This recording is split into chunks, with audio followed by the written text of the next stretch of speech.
లక్షల కొద్దీ మన ఆలోచనలను నియంత్రించడం ఎలాగో మనం ఈ వీడియోలో తెలుసుకుందాం.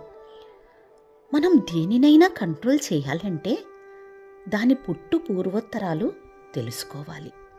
దాని మూలాన్ని తెలుసుకోవాలి. మూలాన్ని తెలుసుకోకుండా మనం దేనిని నియంత్రించలేం. అసలు ఆలోచన అంటే ఏమిటి? నేను ఆలోచిస్తున్నాను అంటే ఏదో ఒక దృశ్యాన్ని చూస్తూ ఉండటాన్ని ఆలోచిస్తున్నాను అంటాం. గతం గురించి ఆలోచిస్తున్నాను అంటే మీ మెదడులో అనేక జ్ఞాపకాలు దృశ్యాల రూపంలో ఉంటాయి. మరి అటు జ్ఞాపకాన్ని గుర్తుకు తెచ్చుకుని చూస్తూ ఉంటే గతం గురించి ఆలోచిస్తున్నాను అంటాం.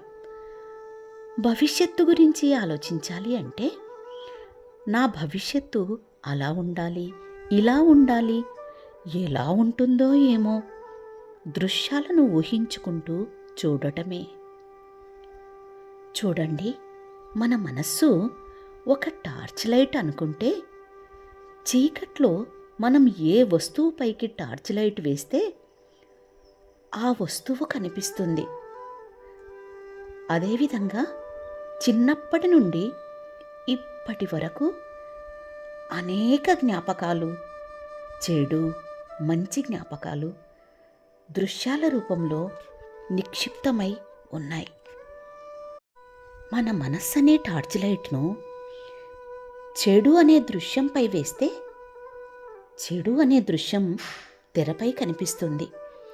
అది చూస్తూ మనం ఉండిపోతాం. దీనినే మనం ఆలోచన చేయడం అంటే.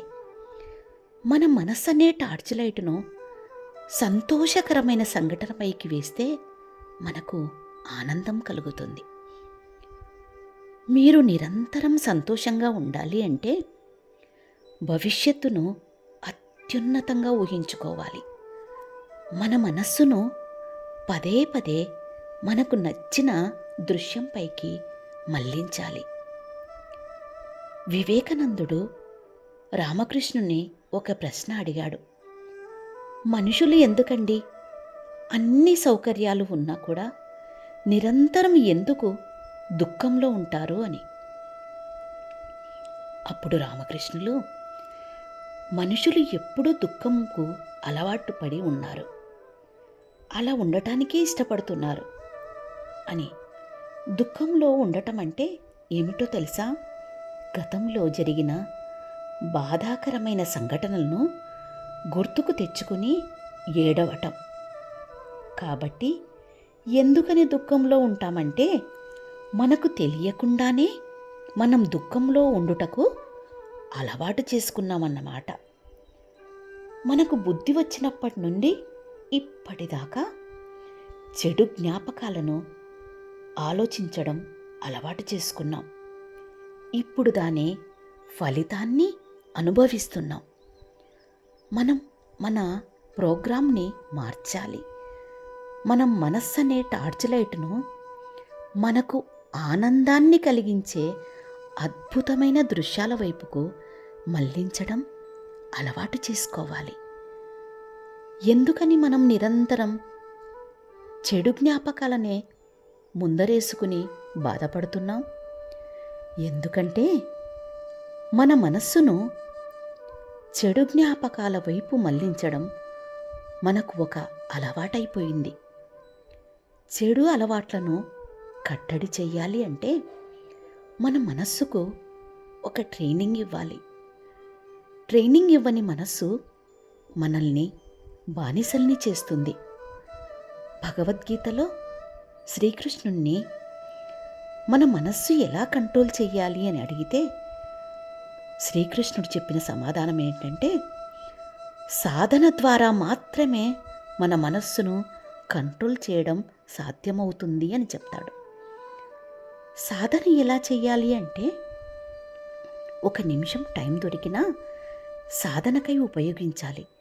ఎందుకంటే పదే పదే మనసును తొక్కి పెట్టేస్తేనే మన మాట వింటుంది.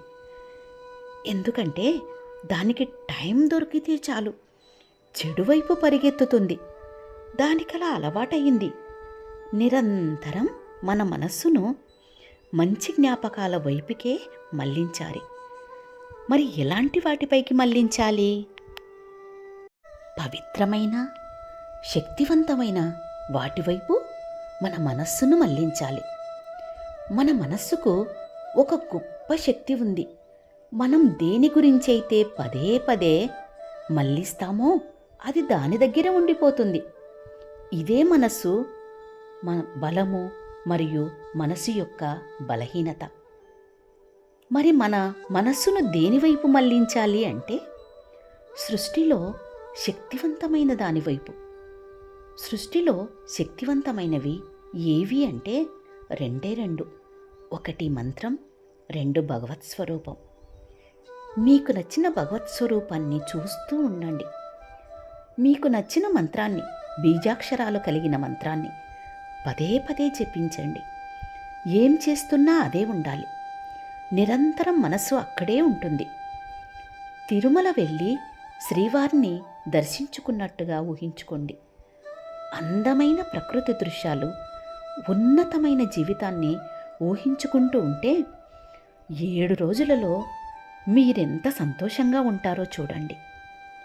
మన మనస్సు ఎంత శక్తివంతమైనది.